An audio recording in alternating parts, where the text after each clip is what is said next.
ہجرت کی برکت سے مدینہ طیبہ میں اہل ایمان کو عزت، راحت، دولت، غلبہ اور سکون حاصل ہونا شروع ہوا۔ ہجرت کی برکت سے ایمان والوں کو ایک مضبوط قلعہ اور ایک مرکز حاصل ہوا۔ ہجرت کی برکت سے مسلمانوں کو انتہائی آزادی کے ساتھ حضور پاک صلی اللہ علیہ وسلم کی مبارک صحبت میں آنے کا، دین سیکھنے کا آزادی کے ساتھ بھرپور موقع ملا۔ نبی علیہ الصلوۃ والسلام کی سنت ہجرت کے بعد امت کے اندر کھل کے واضح ہوتی چلی گئیں اور صحابہ اس پر کھل کے عمل کرتے رہے۔ ہجرت کے بعد اہل اسلام نسبتاً چین اور سکون کی زندگی گزارنے لگے۔ ہجرت کے بعد اسلامی معاشرت کے خد و خادال یہ ظاہر ہونے لگے۔ اسلام نے بتا دی ہماری اپنی معاشرت ہے، غیروں کی معاشرت اپنی جگہ، ہماری ایک اپنی شناخت ہے۔ ہجرت کے بعد اسلام کا اقتصادی اور معاشی پروگرام عملی طور پر لوگوں کے سامنے آ گیا اور صحابہ نے پریکٹیکل کر کے دیکھا نبی علیہ السلام کی موجودگی میں۔ ہجرت کے بعد تعلیم اور تعلم کے لیے سازگار ماحول میسر ہوا۔ وہاں تو دار ارقم میں چھپ کے کرنا پڑتا تھا، یہاں تو کھل کے تعلیم اور تعلم سیکھنا سکھانا رہا۔ نبی علیہ السلام نے فرمایا کہ میں معلم بنا کے بھیجا گیا ہوں، آپ نے سکھایا دین۔ ہجرت کے بعد تعلیمات اسلام کی نشر و اشاعت تبلیغ کے لیے پاکیزہ ماحول مہیا ہوا۔ اب یہاں ایک اور بات اپنی بھی کر لیتے ہیں۔ دیکھیں، حضور پاک صلی اللہ علیہ وسلم ایک علم لے کر آئے اور آپ نے 23 سال وہی علم امت کو دیا۔ وہ کون سا علم تھا؟ وہ قرآن اور حدیث کا علم تھا۔ وہ آج کہاں محفوظ ہے؟ قرآن مجید میں محفوظ ہے، بخاری شریف، مسلم شریف، نسائی شریف، ابو داؤد شریف، ابن ماجہ اور حدیث کی بہت ساری کتابوں میں اور فقہ کی بہت ساری کتابوں میں وہ سارا دین محفوظ ہے۔ کون سے علم کے اوپر نجات بتائی؟ کون سے علم کو نبی علیہ السلام نے اپنا علم دیا؟ نبی علیہ السلام نے پوری محنت کس علم کے اوپر لگائی؟ بتائیے۔ وہی جو وحی کا علم تھا نا، جو قرآن اور حدیث کا علم۔ ایسے ہی ہے یہ آج کہاں پڑھایا جاتا ہے؟ مدارس کے اندر۔ ٹھیک ہو گیا؟ اب جو دوسرا علم ہے، ڈاکٹر بننا، سائنسدان بننا، انجینئر بننا، وکیل بننا، یہ سارے علوم یہ ضروری ہیں، ہم اس کی ہرگز نفی نہیں کرتے، ہرگز اس کی نفی نہیں کرتے، لیکن سمجھیں یہ علوم دنیا کی زندگی کو بہتر بنائیں گے، آخرت کے بارے میں یہ خاموش ہیں۔ وحی کا علم دنیا کو بھی بہتر بناتا ہے اور آخرت کو بھی بہتر بناتا ہے۔ آج یہ کہتے ہیں کہ بھئی علماء کو بھی مین اسٹریم میں لانے کے لیے دینی علوم کی ضرورت، بالکل ٹھیک ہے۔ جس طرح علماء کو دنیا کا علوم سکھانے کی آپ نے ضرورت محسوس کی، اسی طرح علماء سمجھتے ہیں کہ بھئی آپ کو وہ علم جو رسول اللہ صلی اللہ علیہ وسلم نے سکھایا وہ کالج یونیورسٹی میں سکھانے کی ضرورت ہے۔ مرنے کے بعد کون سا علم کام آئے گا آپ کے سامنے ہے، صاف بات ہے۔ دنیا کی زندگی 150 سال کی ختم ہو جائے گی، اگر کسی نے علم دین تو حاصل کیا، دنیا کا علم حاصل نہیں کیا، گو کہ ممکن ہے کہ دنیا میں اس کو وہ وسائل نہ مل رہے ہوں جو دنیاوی علوم کی وجہ سے مل رہے ہوتے ہیں، لیکن آخرت، قبر کی زندگی، قیامت تک، قیامت کا اکیلا اپنا ایک دن 50,000 سال کا، اور اس کے بعد زندگی کبھی نہ ختم ہونے والی، وہاں کامیابی۔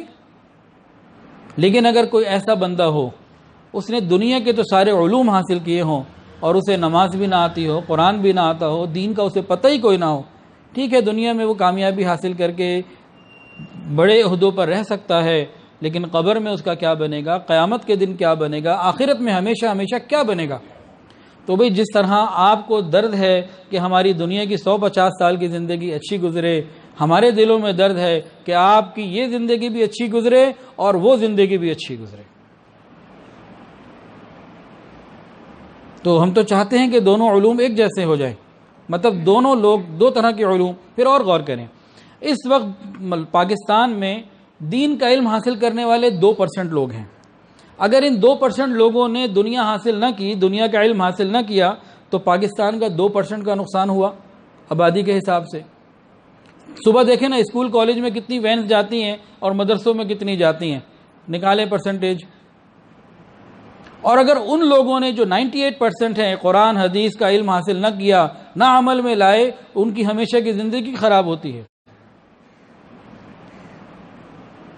اب ان کی زندگی بہتر ہو جائے اور ان کی آخرت بہتر ہو جائے، اس کے لیے ہمیں کیا کرنا پڑے گا؟ اس کے لیے ہمیں 1857 کے سے پہلے کے اس موڈیول پر آنا پڑے گا جب انگریز کا تسلط بر صغیر پر نہیں تھا۔ 1857 سے پہلے دونوں علوم مدرسوں میں پڑھائے جاتے تھے، دین کے بھی دنیا کے بھی، ہمیں اس پر آنا پڑے گا۔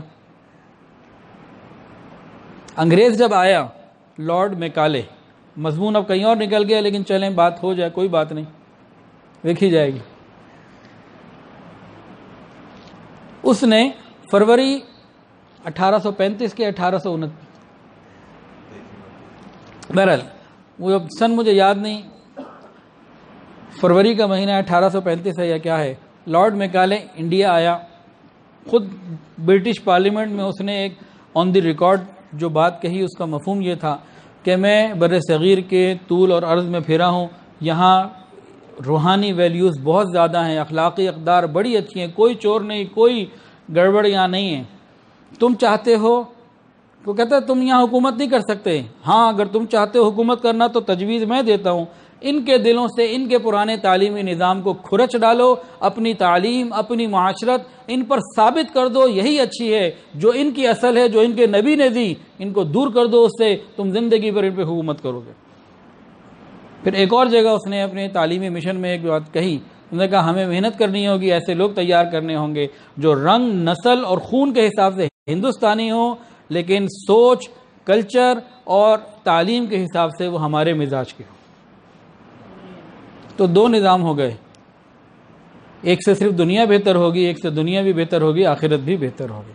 تو ہجرت کے واقعے نے تعلیمات اسلام کی نشر و اشاعت اور تبلیغ کے لیے ماحول سازگار مہیا کیا، اور آزاد فضا میں رہ کر لوگوں کو اسلام کی تعلیمات نبی علیہ السلام سے سیکھنا آسان ہو گئی۔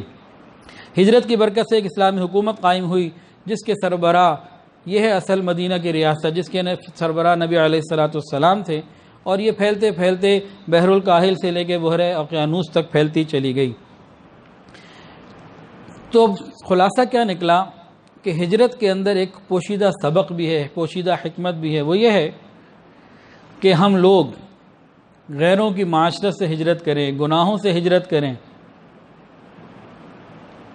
ہم لوگ خاندانی رسوم و رواج سے ہجرت کر کے دین کی طرف آ جائیں، انشاءاللہ جس طرح اس وقت دین مضبوط ہوا، آج ہمارے اندر بھی دین مضبوط ہو جائے گا اگر ہم غیروں کی چیزوں سے ہجرت کر کر اپنی اصل پر آ جائیں گے۔